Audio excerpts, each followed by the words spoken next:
To the family who experienced the loss, my heart truly goes out to you. It's not right. You should never bury your children. A 17-year-old is stabbed during a high school track meet. Another 17-year-old is arrested, but the internet split down the middle. Some say it was cold-blooded murder. Others call it self-defense. Let's break it all down. The law, the controversy, and everything that could decide the outcome. Austin Metcalf was stabbed once in the chest and died in front of his twin brother. Now pause here.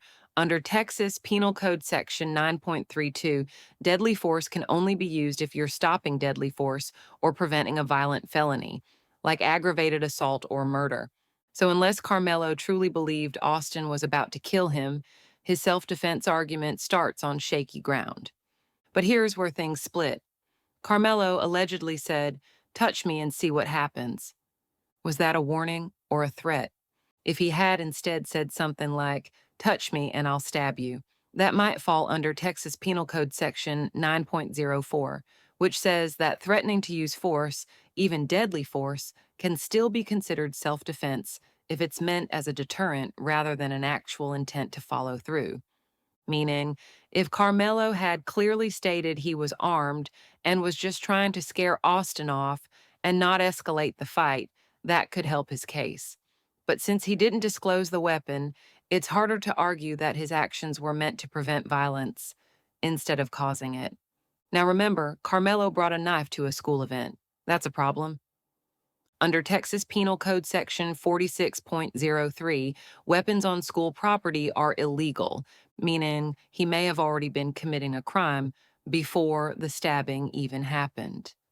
And if that's true, under Section 9.31b5, you can't legally claim self-defense while committing a felony. That rule could shut the whole defense down.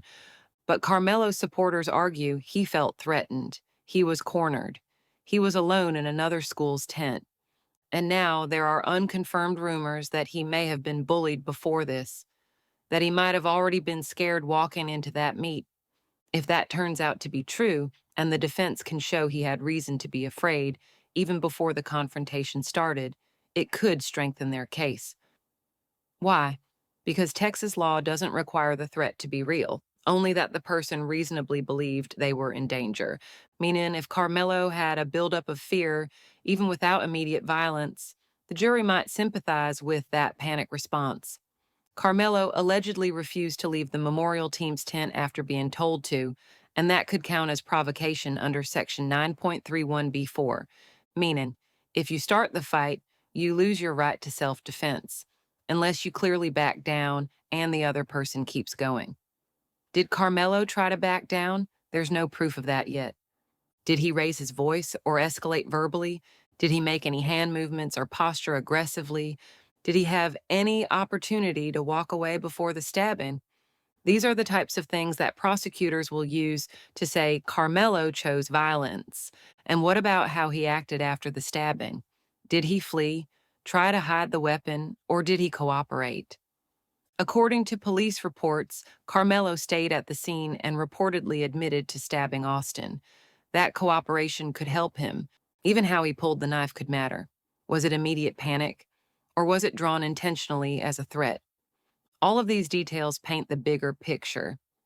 And jurors look at everything. Supporters of Austin respond, "One push isn't deadly. Bringing a knife is excessive." Who's right? Maybe both. Maybe neither. The defense says Karmelo was scared. The law doesn't say he had to be in danger, just that he had to reasonably believe he was. Meaning, if the jury believes he panicked, that could be enough to acquit him. But prosecutors are saying this wasn't panic, this was provocation.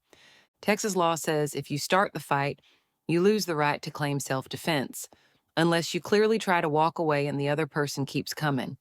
Let's talk about the weapon for a second.